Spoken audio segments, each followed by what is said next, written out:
in honor of National Corn Dog Day, we're going to teach you how to make homemade corn dogs, cheese sticks, or fried anything. Today is Start again. Hi! Today is National Corn Dog Day, and so we're gonna make corn dogs. Our first ingredient to make is the outside of the corn dog, so the corn part. So we're gonna find a recipe to follow along, and our first ingredient with that recipe is 6 cups of flour. So that's what I'm gonna do. Ingredient is cornmeal. You're going to add 2 cups of cornmeal to your nice bowl of flour. Cool.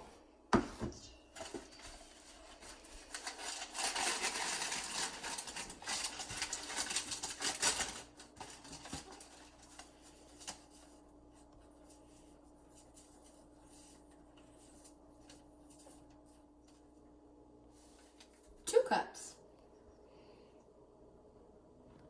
And our next 2 eggs. And to be good at cracking them. There we go. And it's okay if you drop an egg in there because you just pick it back up and forget about it. There's the second one. Whoop. If you drop a shell. So our last ingredient is 4 to 6 cups of water. So you can start with about 4 and build up to 6 if you need to. We're just going to jump in our first cup. So this is my 4th cup of water. Putting it in. And then what we're going to do is we're actually going to start mixing it first and try to judge if it needs any more water based on how thick it is. We have right here a little oil fryer that the DK family has. And so we already started to heat up our vegetable oil inside this container. How hot do you heat it up to, Mrs. DK? 375. There you go. And if you don't have a nice oil fryer like we do, you can actually just take a pan and fill it up with about like an inch of oil and just fry them and like spin your corn dogs while you're cooking them instead. But make sure that you get this heated all the way up to 375 before you start cooking. So, we found our mixer. We're taking our little spinny thing. Beaters. The beater. And you look for the one that has the little indent circle thing around it. You're going to match it up with the picture on the beater and just stick it in there until it clicks. There we go. You're going to take the other one. See, it doesn't have a little circle thing around it. Stick this one in on the other side and push until it clicks. There we go. Start on low. I think she lost a beater. I think it didn't click. And that's what happens when it doesn't click. Okay. Unplug, dear. You should always unplug your machine before you mess with the beaters. But you don't have to.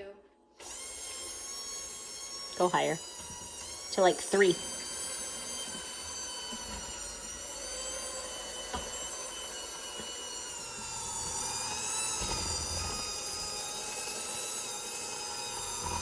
Okay, so you can see that it's like really thick and building up. So we're going to add 1 more cup of water and then mix and blend it in.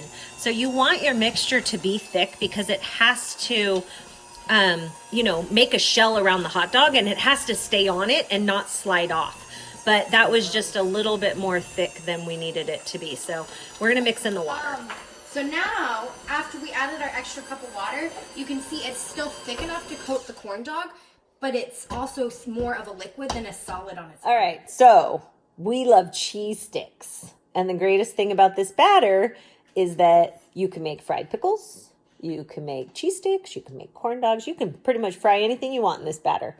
So we didn't plan ahead and we have no mozzarella cheese sticks, so we're going to make our own. So we took our sharp cheddar cheese block. Malia is going to cut it. A little thick. Well, then we're going to put it into like 3rd little square chunks or whatever. So we're going to cut it like a 1/2 inch.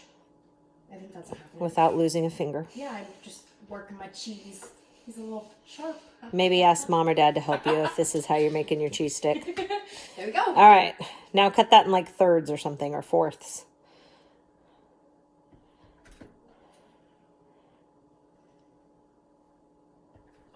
Excellent. And then our hot dogs were way too long for our pan, so we cut them in half. So it doesn't actually matter. But we're prepping our food. If you do pickles, you need to freeze them before you do them. The cheese and the hot dogs don't have to be frozen, but they should be probably cold. So I'm testing the oil. So I'm going to just put a drop of the batter into the oil, and it falls, ouch, it's hot. It falls to the bottom, and then if you look at it closely, it's bubbling and it's floating.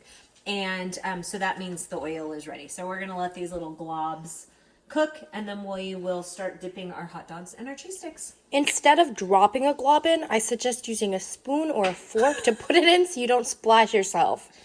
Yes, dear. So Kyla has decided she wants corn dog bites.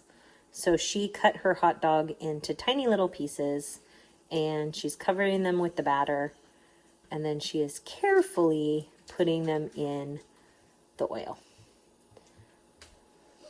And Malia decided our cheese needed to be a little thinner, so she's cutting it up a little bit thinner.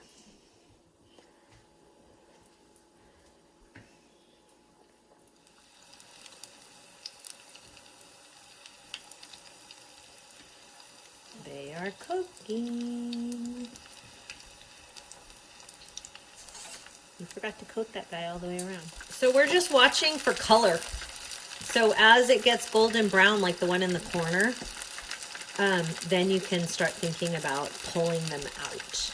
And so we're just going to wait a few more minutes for the rest of these guys to turn golden, and then we'll pull it out. Okay, so Kyla's going to pull out a couple of the goldeny guys, and then we line a cookie sheet with paper towel so that the paper towel will absorb the oil a little bit.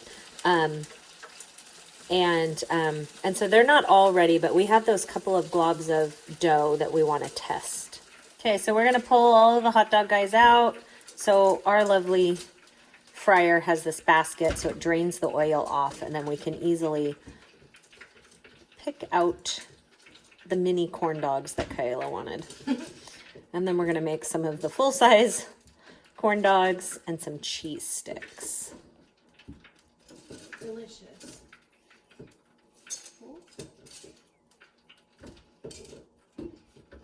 Okay, here comes our first cheese stick.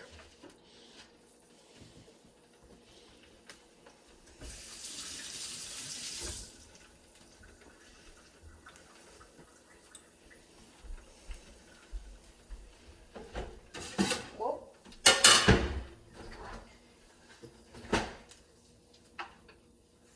Where's our ketchup?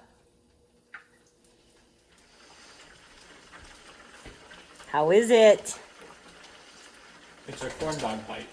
Here, it's You're supposed to say it's yummy. It's a corn dog bite. Seriously? Say it's yummy.